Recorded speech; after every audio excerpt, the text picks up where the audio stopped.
Trayce, we've talked a lot through the course of the season about your leadership role on this team and such. But I was curious, when you kind of need a little push and a little bump, where are you getting it from? Usually I get it from anybody, honestly. I'll get it from Armand. I'll get it from Al. I'll get it from Race.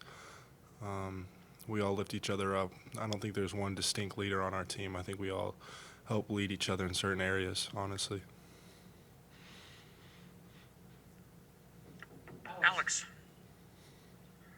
Trayce, Archie talked just a little bit ago about fatigue and maybe how it factors in defensively, and basically said that you guys are going to have to continue playing major minutes. How do you maybe figure some of those fatigue issues out later in games that has been contributing to maybe some of the defensive lapses? And is that something you guys have talked about needing to kind of fight through and find another gear late in games? Most definitely. I think it comes down to just being locked in.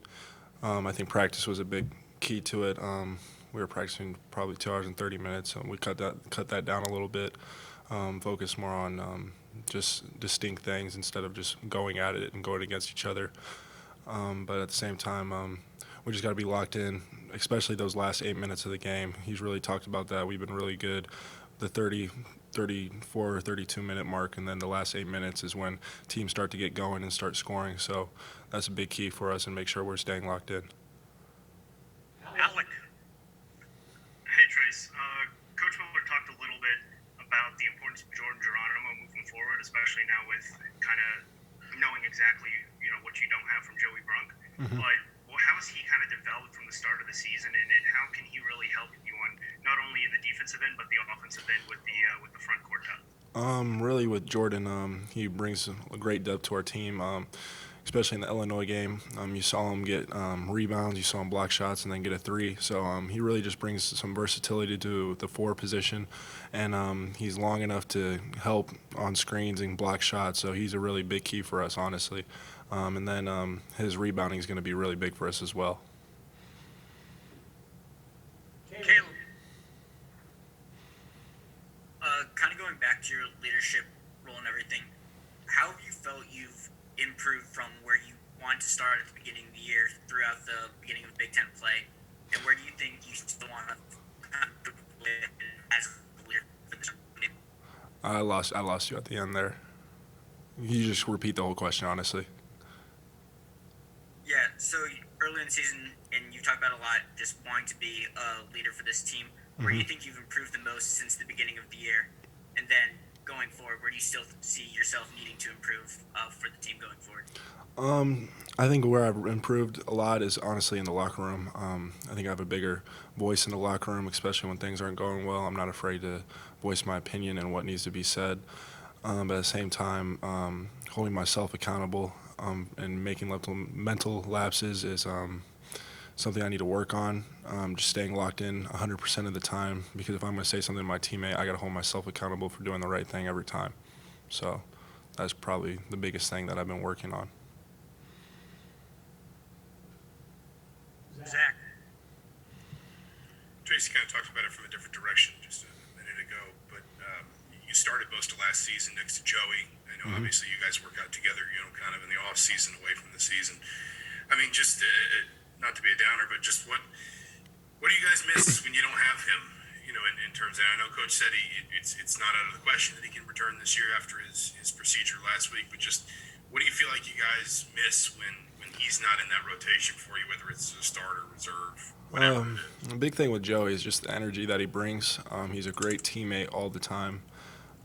He's bringing energy on the floor. He's playing as hard as he can, and he's trying to lift up our team at all times. So that's really big for us. Even him out on the bench, he's really just vocal. He's always talking to us, telling me what he sees out there on the floor. But that last game and these next few games coming up where he's not going to be there. So we're really missing a big piece from him. But our teammates just going to have to up our levels and bring the energy ourselves, honestly. So. Dustin. Trayce, I wanted to go back to that point about leadership. I imagine you've been asked a lot about that by a lot of these guys, but when did that kind of click over for you? And what are some things maybe that you would say in the locker room now that you wouldn't have said a year ago? I think the big thing is last year, I really just didn't think I had that responsibility yet. I was a kind of a new guy on campus. I wasn't considering myself like the top dog on the team. And so now being able to voice my opinion like better because we had seniors last year and I really didn't know the flow or the offense or any of that stuff, so I really didn't know what to say or how to say it. I think Joey was the same way. We talked about it. But this year we're allowed to, I think we speak our minds more, especially because everyone likes each other and everyone respects what the other person has to say. And then things I say in the locker room, they're not really mean. They're not really they're just basically pick it up, pick us up. We always talk about the next game, but obviously winning games, especially close games, are big for us. So we can't always be about the next game. We got to be about this game and win these games. So that's basically it. Last question, Tyler. Trayce, after the Florida State game, you said that you thought the team could be different. Can you kind of explain what you meant by that and what makes you think that? I think our team, Coach Miller has been talking about it a lot. No one has seen our team play firing on all cylinders and playing our best basketball. And we're still sticking with these top 25 teams. I mean, all of our losses have come from top 25 teams, besides outside of Texas. But every other game has been relatively close.